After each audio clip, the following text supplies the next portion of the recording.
স্বামীর হাতে রক্তাক্ত হয়ে হাসপাতালে যেতে হলো স্ত্রীর। জানা গেছে, আমতলী থানার অন্তর্গত কাঞ্চনমালা মুসলিম পাড়া এলাকার শহীদ মিয়া ওনার স্ত্রীর উপর পারিবারিক কোনো একটি ঝামেলাকে কেন্দ্র করে মঙ্গলবার সকালে এবং রাতে দফায় দফায় মারধর করে। মঙ্গলবার সন্ধ্যার শহীদ মিয়া স্ত্রীর উপর উত্তেজিত হয়ে লাঠি দিয়ে আঘাত করে রক্তাক্ত করে। বুধবার সকালে নির্যাতিতার শহীদ মিয়ার স্ত্রী বিষয়টি আমতলী থানায় জানিয়ে স্বামীর বিরুদ্ধে লিখিত আকারে মামলা দায়ের করে।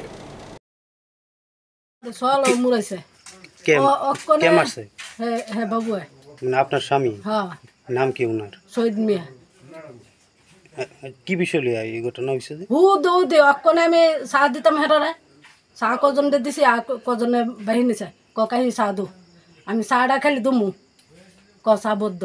তারপরে আমি ওইখান যাই বয়ে ফাঁকঘরে যাই বয়ে পান খাই আর আয়া দেখি জাপটা হালাই দিছে। আমি কই জাপটা হালাইছ কেন? ইতান কনে হাত করে আমরা কিল দিয়া ইহান হালাই দিছে। আচ্ছা, আপনারা কি প্রায় সময় মারধর করে?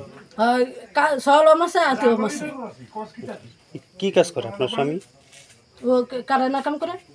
আচ্ছা আচ্ছা, তো আপনি কি বিষয়টা পুলিশে জানাইছেন এখন? না জানাইছি না, জানাবো। তা আপনি তো এখন হসপিটালে যাইতে লাগবো, তো রক্ত পড়তেছে। আপনি কি চাইতেছেন এখন?